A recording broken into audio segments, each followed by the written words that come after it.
Then yung face mo, kung mataba ka, pwede mo siyang panipisin. Like may 150 ka? Ninipis yung pinaka mukha mo kung mataba ka. Then sa mata naman, kung maliit ang yung mata, pwede mo na siyang palakihin. Ayan.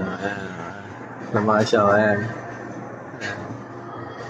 Pwede mo siyang palakihin. Ayan. Then kung ang ilong mo naman ay pango, or sarat, or malaki, pwede mo siyang panipisin. Ayan. Todo mo lang yan. Yan, ninipis yung nose mo. Ayan. Sample yan. Ito yung normal. Ayan o, ninipis siya.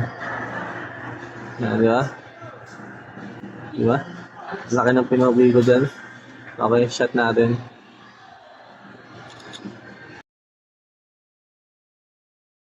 Guys, ito nga pala si Honor X9C. Ayan. Meron tayo na-discover sa kanyang camera. Ito yung kanyang portrait. Ayan. Meron siyang blurred. Ito yun. Yung bokeh effect na tinatawag. Yung mag-blurred yung background.